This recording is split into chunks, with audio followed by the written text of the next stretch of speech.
اعوذ باللہ من الشیطان الرجیم بسم اللہ الرحمن الرحیم الحمد للہ والصلاۃ علی اہلہا۔ ہمارا ٹاپک خدا کی صفات ہے اور آج اس کا پارٹ 2 ہمیں بیان کرنا ہے۔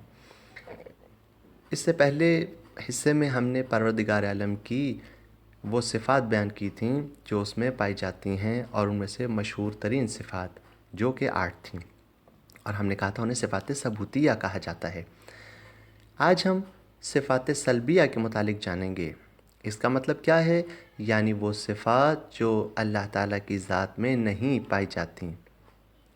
اب جو بیڈ کوالٹیز ہیں، جو بری صفات ہیں، وہ بھی بہت زیادہ ہیں، اور ہمارا عقیدہ ہے، بیان کر چکے ہیں کہ پروردگار عالم کی ذات میں کوئی بھی عیب اور کمی نہیں پائی جاتی۔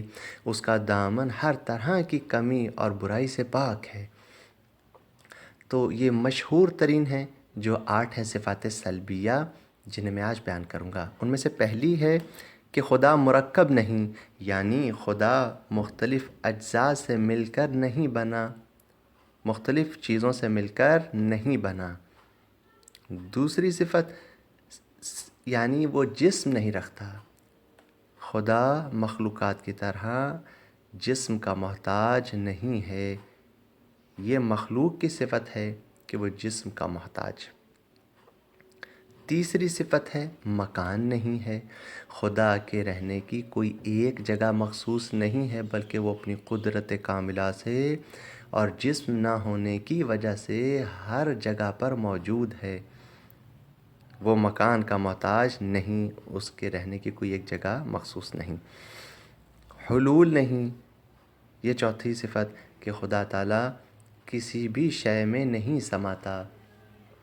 جیسا کہ ہم دیکھتے ہیں کہ پانی میں اگر کوئی شکر یا نمک ڈال کے اسے مکس کیا جائے تو اس میں حل ہو جاتی ہے، اس کے اندر موجود ہوتی ہے مگر دکھائی نہیں دیتی۔ تو کیا خدا بھی کسی انسان میں یوں سما جاتا ہے؟ بالکل نہیں۔ یہ عقیدہ غلط ہے۔ خدا کسی بھی شے میں نہیں سماتا۔ اگر ہم یہ سمجھے وہ کسی شے میں سما جاتا ہے تو پھر خدا تو محدود ہو جائے گا۔ پھر ہم کیسے کہہ سکتے ہیں کہ خدا کی ذات لامحدود ہے اور ہر جگہ پر حاضر ہے؟ اگلی صفت سلبیہ ہے مرئی نہیں۔ اس کا مطلب یہ ہے کہ خدا تعالیٰ کو ہم کبھی بھی نہیں دیکھ سکتے۔ وہ دکھائی دینے والی شے کا نام نہیں ہے، نہ آج تک اسے کبھی کسی نے دیکھا اور نہ آئندہ قیامت تک، اور قیامت کے بعد بھی خدا کو کبھی کوئی بھی نہیں دیکھ سکتا۔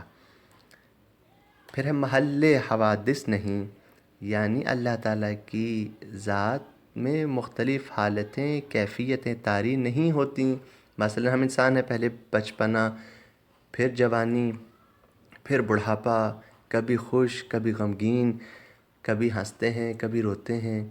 اس طرح کی جو مختلف حالتیں ہیں وہ خدا کی ذات پر طاری نہیں ہوتیں۔ اس کے بعد ہے شریک نہیں۔ ہاں، خدا کی ذات اور صفات میں کوئی بھی مخلوق اس کے ساتھ شریک نہیں ہے۔ اور آخری ہے کہ اس کی ذات اور صفت الگ الگ نہیں بلکہ ایک ہے۔ اس کی ذات عین صفات ہے اور اس کی صفات عین ذات ہے، ان میں جدائی نہیں۔ پھر مثال سے واضح کرتا ہوں کہ جب ہم دنیا میں آتے ہیں تو ہمارے پاس نالج نہیں ہوتا۔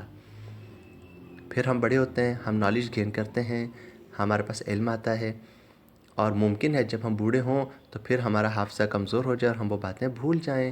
اس کا مطلب یہ ہے کہ علم جو ایک صفت ہے وہ اور ہے اور ہماری ذات اور ہے۔